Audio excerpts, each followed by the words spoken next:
મિત્રો, તમે જોયું હશે કે દવાઓ મોટે ભાગે ફક્ત એલ્યુમિનિયમ ફોઇલમાં જ પેક કરવામાં આવે છે, પરંતુ શું તમે ક્યારેય વિચાર્યું છે કે આમ કરવા પાછળનું કારણ શું છે?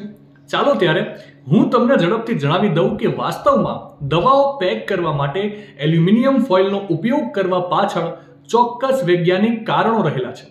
એલ્યુમિનિયમ ફોઇલમાં એવા ઘણા ગુણધર્મો જોવા મળે છે જે દવાઓની અસરને એકદમ સુરક્ષિત રાખવામાં મદદ કરે છે.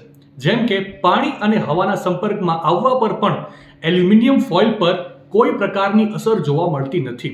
એલ્યુમિનિયમ ફોઇલના ઉપયોગથી દવાઓ બેક્ટેરિયા અને વાયરસના સંપર્કથી એકદમ સુરક્ષિત રહે છે, જેનાથી ચેપ લાગવાનું જોખમ બિલકુલ ઓછું થઈ જાય છે.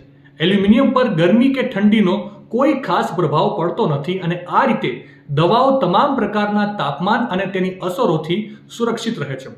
અને સૌથી મહત્વનું કારણ, એલ્યુમિનિયમને કાટ લાગતો નથી અને તેનું આવરણ એક અવરોધ તરીકે કામ કરે છે, જેને કારણે દવાઓના સ્વભાવમાં કોઈ ફેરફાર થતો નથી કે શરીર પર તેની કોઈ આડઅસર થતી નથી. મિત્રો, બસ આ જ કારણ છે કે દવાઓને મોટે ભાગે ફક્ત એલ્યુમિનિયમ ફોઇલમાં જ પેક કરવામાં આવે છે. માહિતી સારી લાગી હોય તો રીલને વધારે શેર કરજો અને આવી જ અવનવી માહિતી માટે સંદેશ ડિજિટલ સાથે જોડાયેલા રહેજો.